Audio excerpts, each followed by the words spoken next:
ओम शांति। आज 9 नवंबर 2022 के साकार मधुर महावाक्य हैं।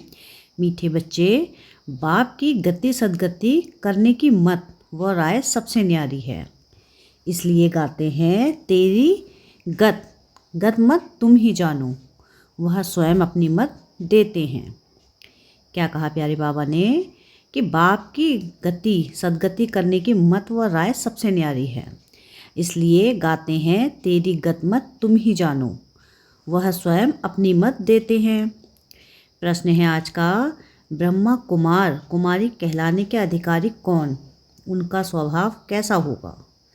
क्या प्रश्न है आज का कि ब्रह्मा कुमार कुमारी कहलाने के अधिकारी कौन, उनका स्वभाव कैसा होगा। उत्तर है जो बाप समान मीठे और प्यारे हैं, जो कभी मतभेद में नहीं आते, वही ब्रह्मा कुमार कुमारी कहलाने के अधिकारी हैं। बीके का स्वभाव बहुत बहुत मीठा होना चाहिए, अंदर जरा भी कड़वापन अथवा देह अभिमान न हो। गीत है आज की मुरली का, ओम नमः शिवाय, ओम शांति। सब सेंटर्स के नूरे रत्नों को बेहद का बाप समझा रहे हैं। सेंटर्स वाले बच्चे समझेंगे और सुन सकेंगे कि बाप क्या समझाते हैं। देखो, इस दुनिया में हर एक के लिए नफ़रत है। गोरों को कालों के लिए नफ़रत है। समझते हैं यह हमारे गांव से निकल जाए, इतनी नफ़रत आती है। इतने धर्म वाले हैं, सब एक दो से लड़ते झगड़ते रहते हैं। यह है ही रावण का राज्य, उनका अब अंत है। मनुष्य तो जानते नहीं, पुकारते रहते हैं कि हे पतित पावन, दुख हरता सुख करता, हे लिबरेटर आओ। दुख तो सबको है ही। बुद्धि भी कहती है कि इनको हेवन तो नहीं कहेंगे, स्वर्ग ही सबको याद आता है, तो ज़रूर अभी नरक है। नई दुनिया थी ज़रूर, फिर वह शांति के बाद सुख की दुनिया आएगी ज़रूर। वहाँ इस दुखधाम का नाम निशान नहीं होगा। अभी फिर सुख शांति का नाम निशान नहीं है। 5000 वर्ष पहले सुखधाम था, बाकी सब आत्माएं शांति धाम में रहती थीं। यह भी तुम अब समझते हो, जबकि तुमको परमपिता परमात्मा ने समझाया है। कहते भी हैं सल तुमको ईश्वर समझ देवे। ऐसे नहीं कहेंगे कि ब्रह्मा विष्णु शंकर अच्छी मत दें। ईश्वर का ही नाम लेते हैं तो ज़रूर है कोई। इस समय ईश्वर ने ही मत दी होगी और साकार में ही आकर दी होगी। लिखा हुआ है श्रीमद् भगवानुवाच, सिर्फ नाम कृष्ण का डाल दिया है, वास्तव में है निराकार भगवान की मत, तो ज़रूर नई दुनिया स्थापन हुई होगी। भगवान ने तो सारी दुनिया में फेर नहीं लगाया होगा। न सारी दुनिया आ सकती है, न भगवान सबके पास जा सकता है, न सब परमात्मा के सम्मुख हो सकते हैं। कितने ढेर मनुष्य हैं। कोई बड़ा आदमी आता है, उनको भी कोई सब थोड़ी ही देख सकेंगे। इतनी सब मनुष्यात्माओं को बाप आकर गति व सदगति देते हैं। शांति धाम और सुख धाम अलग अलग है। सुख धाम में अशांति नहीं होती, दुख धाम में फिर शांति नहीं होती। यह सब बातें बाप समझाते हैं, जो कोई शास्त्र में नहीं होगी। भगवान को कहा जाता है नॉलेजफुल, वह सब कुछ जानते हैं। उनकी गति व सदगति की मत सबसे न्यारी है। गाते भी हैं, हे प्रभु तुम्हारी गतमत तुम ही जानो, जब तुम बताओ तब ही हम जाने। तो ज़रूर उनको आना पड़े, नहीं तो सदगति कैसे दे। सर्व का सदगति दाता और सर्व का बाप वह है। अब आपस में भाई भाई हैं, ना कि बाप ही बाप हैं। यह समझ की बात है, परंतु आसुरी मत ने जो सुनाया वह मान लिया। अब आसुरी मत के अधीन है। तुम्हारे पास अब कितनी रोशनी है। यह लक्ष्मी नारायण जो इतनी ऊंची सदगति को पाए हुए हैं, उन्हों में भी यह नॉलेज नहीं रहती। त्रिकालदर्शी बाप है, उन द्वारा यह राज्य पाया है। बाप किन्हों को आकर त्रिकालदर्शी बनाते हैं। बाप किन्हों को आकर त्रिकालदर्शी बनाते हैं, ज़रूर बच्चों को ही बनाएंगे। सगे बच्चों को सिखलाएंगे, फिर उन द्वारा और सीखेंगे। बाप का बच्चा ब्रह्मा, ब्रह्मा के बच्चे तुम ब्राह्मण, विष्णु व शंकर के बच्चे नहीं कहा जाता। गायन है प्रजापिता ब्रह्मा, तो यह ब्रह्मा भी पिता, शिव भी पिता, दोनों बाप ठहरे। जरूर ब्रह्मा द्वारा ही सृष्टि रचेंगे। गायन भी है ब्रह्मा द्वारा ब्राह्मणों की स्थापना। अनेक धर्म मनुष्यों के हैं तो एक धर्म भी मनुष्यों का था। मनुष्यों की बात है, जानवरों की तो हो ना सके। बाबा ने समझाया है, पहला प्रश्न पूछो कि पतित पावन कौन, परमपिता परमात्मा या गंगा जल? एक फैसला करो, फिर इतने मेले आदि पर जो भटकते हैं उनसे छूट जाएंगे। कहते हैं पतित पावन तो बुद्धि ऊपर जाती है, पतित पावनी गंगा कहने से फिर बुद्धि पानी की तरफ चली जाती है। ज्ञान अमृत नाम सुना है तो गंगा जल को अमृत समझते हैं। तो सबसे मुख्य प्रश्न यह है, बाबा युक्तियाँ बहुत बताते हैं परंतु किसको याद भी पड़े। बच्चे लिखते हैं, बहुत प्रभावित हुआ परंतु बुद्धि में बैठा कुछ भी नहीं। सिर्फ इतना समझते हैं ब्रह्मा कुमारियाँ अच्छा रास्ता बताती हैं। घर गए खल्लास, इसलिए प्रदर्शनी में जब आते हैं तो एक एक बात पर अच्छी तरह समझाकर लिखना चाहिए। सैकड़ों आते हैं, कोई की बुद्धि में एक बात भी नहीं ठहरती। बाबा के पास ऐसा समाचार नहीं आता कि इन मुख्य बातों पर भाषण किया। यह स्कूल है, टीचर पूछता है तो स्टूडेंट को जवाब देना पड़ता है। तुम टीचर होकर पूछेंगे तो जवाब देंगे। बच्चे बहुत खुश होते हैं। तुम बच्चे उतरती कला और चढ़ती कला पर भी समझाते हो। कोई मुक्ति में गए, कोई जीवन मुक्ति में गए, सबका भला हो गया, सबकी चढ़ती कला हो गई। अब फिर उन सतो प्रधान सतयुग वालों को तमो प्रधान में नीचे जरूर आना है। तो यह भी दिखाना पड़े कि द्वापर से उतरती कला होती है, चढ़ती कला उतरती कला का भी स्लाइड है। परंतु बच्चे समझाते नहीं। हर एक बात पूछना चाहिए, यह पढ़ाई है, टीचर होकर बैठना चाहिए। बाकी भाषण किया, स्टेज पार्टी बना, यह तो कॉमन है। यहाँ तो हर एक बात पूछनी है। सर्व का सद्गति दाता पतित पावन बाप एक है, वह सर्वव्यापी है। अगर सर्वव्यापी है तो फिर बाप कैसे ठहरा? बताओ, पतित पावन ज्ञान का सागर गीता का भगवान है या श्री कृष्ण? भगवान किसको कहेंगे? जरूर निराकार को कहेंगे। इस हिसाब से गीता खंडन हो गई। गीता माई बाप खंडन तो सब शास्त्र खंडन हो गए। तुम सिद्ध कर बताओ कि सारी दुनिया झूठी है, सब पत्थर बुद्धि हैं। पारस बुद्धि होते ही हैं सतयुग में। पत्थर बुद्धि हैं तब तो बाबा आकर पारस बुद्धि बनाते हैं। जो पारस बुद्धि थे वही आकर पत्थर बुद्धि बने हैं, जबकि सृष्टि का भी अंत है। बीच के टाइम में हम कह नहीं सकते कि तुच्छ बुद्धि व तमो प्रधान हैं। पिछाड़ी में सब तमो प्रधान बनते हैं। क्रिश्चियन धर्म आया तो ऐसे नहीं कहेंगे तमोगुणी थे, नहीं, उनको भी सतो रजो तमो के पास करना है। उनको भी सतो रजो तमो से पास करना है। इस समय सारा झाड़ जड़ीभूत है, इनका विनाश होना है। इस पर अच्छी रीति भाषण करना है। ऐसे नहीं जो आया सो बोल दिया। बड़े अक्षरों में यह पहेली लगा दो, जो सब पढ़े कि गीता का भगवान पुनर्जन्म रहित ज्ञान सागर परमपिता परमात्मा या श्री कृष्ण भगवान ने ही गीता रची और पतितों को पावन बनाया। याद भी उनको करते हैं। अब कृष्ण की आत्मा भी पावन बन रही है।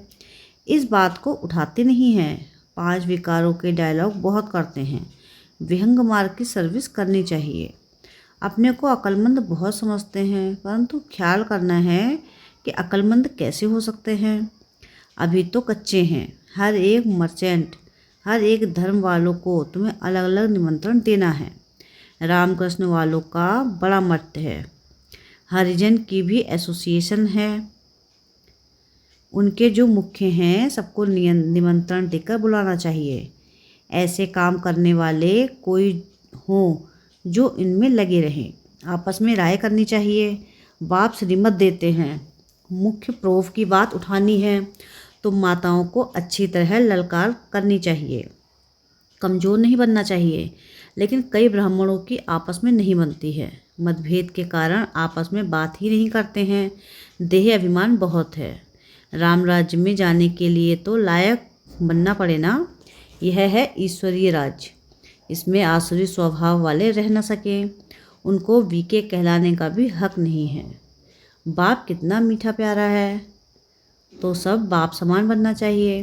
कोई कोई बच्चे कितने कड़वे बन पड़ते हैं। बाप कहते हैं यह तो जंगली कांटे हैं, तो एक एक बात पर अच्छी तरह पूछकर फिर लिखना चाहिए। पतित पावन परमात्मा या गंगा, सर्व का सद्गति दाता परमपिता परमात्मा या पानी की गंगा, ऐसे चित्र बनाने चाहिए। प्रोजेक्टर में भी पहेलियाँ आ सकती हैं। अब जज करो गीता का भगवान कौन। बाप का डायरेक्शन देते हैं, कितनी मूल बात सिद्ध करो। पहली मूल बात सिद्ध करो, अल्फ को जानो तो सब कुछ जान जाएंगे। बीज को जानने से झाड़ को जान जाएंगे। तुम बच्चों को बहुत मेहनत करनी है। सिर्फ कहते हैं बीके बहुत अच्छी सर्विस कर रही हैं। मनुष्यों को लाभ लेना चाहिए। आता एक भी नहीं है। अच्छा, मीठे मीठे से खिलते बच्चों प्रति माता पिता बाप दादा का याद प्यार और गुड मॉर्निंग। रूहानी बाप की रूहानी बच्चों को नमस्ते। हम रूहानी बच्चों की रूहानी बाप दादा को याद प्यार गुड मॉर्निंग और नमस्ते। शुक्रिया प्यारे बाबा, शुक्रिया। धारणा के लिए मुख्य सार है, पहली पॉइंट है कि आपस में राय कर विहंग मार्ग की सेवा करनी है, कभी मतभेद में नहीं आना है। क्या है धारणा के लिए पहला मुख्य सार? कि आपस में राय कर विहंग मार्ग की सेवा करनी है, कभी मतभेद में नहीं आना है। सेकंड पॉइंट है कि टीचर बन सभी को अल्फ की पहचान देनी है, चढ़ती कला और उतरती कला का राज समझना है, ज्ञान की पहली पूछ कर सत्यता को सिद्ध करना है। क्या है सेकंड पॉइंट? कि टीचर बन सभी को अल्फ की पहचान देनी है, चढ़ती कला और उतरती कला का राज समझाना है, ज्ञान की पहली पूछ कर सत्यता को सिद्ध करना है। वरदान है आज की मुरली से कि मास्टर दाता बन खुशियों का खजाना बांटने वाले सर्व की दुआओं के पात्र भव। क्या वरदान है आज का? कि मास्टर दाता बन खुशियों का खजाना बांटने वाले सर्व की दुआओं के पात्र भव। वर्तमान समय सभी को अविनाशी खुशी की आवश्यकता है। सब खुशी के भिखारी हैं। आप दाता के बच्चे हो। दाता के बच्चों का काम है देना। जो भी संबंध संपर्क में आए उसे खुशी देते जाओ, कोई खाली ना जाए। इतना भरपूर रहो, हर समय देखो कि मास्टर दाता बनकर कुछ दे रहा हूँ या सिर्फ अपने में ही खुश हूँ। जितना दूसरों को देंगे उतना सबकी दुआओं के पात्र बनेंगे और यह दुआएं सहज पुरुषार्थी बना देंगी। स्लोगन है आज का कि संगम की प्राप्तियों को याद रखो तो दुख व परेशानियों की बातें याद नहीं आएंगी। क्या है स्लोगन आज का? कि संगम की प्राप्तियों को याद रखो तो दुख व परेशानी की बातें याद नहीं आएंगी। अब है मातेश्वरी जी के अनमोल महावाक्य। पहली कि ओम रटो माना ओम जपो। जिस समय हम ओम शब्द कहते हैं तो ओम कहने का अर्थ यह नहीं है कि ओम शब्द का उच्चारण करना है।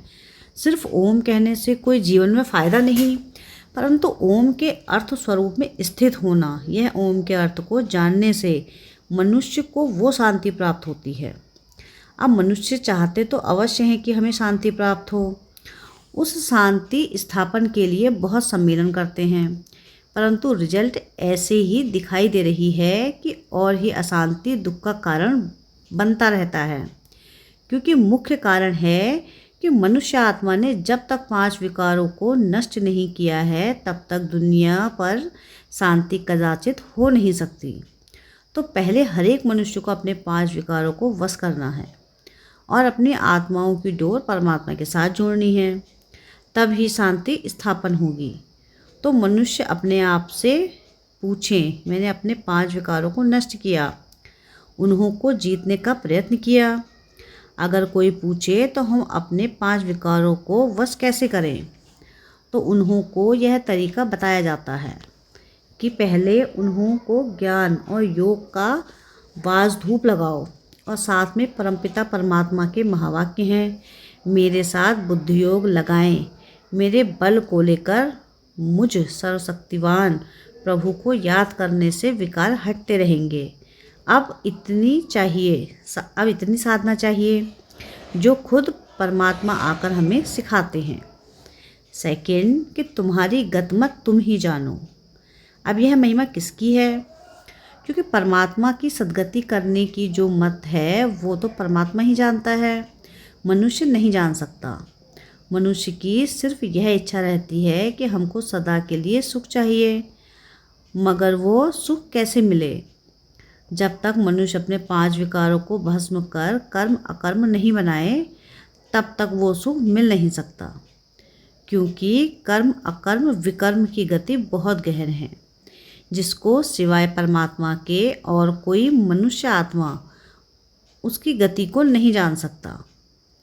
अब जब तक परमात्मा ने वो गति नहीं सुनाई है, तब तक मनुष्यों को जीवन मुक्ति प्राप्त नहीं हो सकती। इसलिए मनुष्य कहते हैं, तेरी गतिमत तुम ही जानो। इनकी सद्गति करने की मत वो परमात्मा के पास है। कैसे कर्मों को अकर्म बनाना है, यह शिक्षा देना परमात्मा का काम है। बाकी मनुष्यों को तो यह ज्ञान नहीं, जिस कारण वो उल्टा कार्य करते रहते हैं। अब मनुष्यों का पहला फर्ज है अपने कर्मों को सुधारना, तब ही मनुष्य जीवन का पूरा लाभ उठा सकेंगे। अच्छा, ओम शांति, ओम शांति, ओम शांति।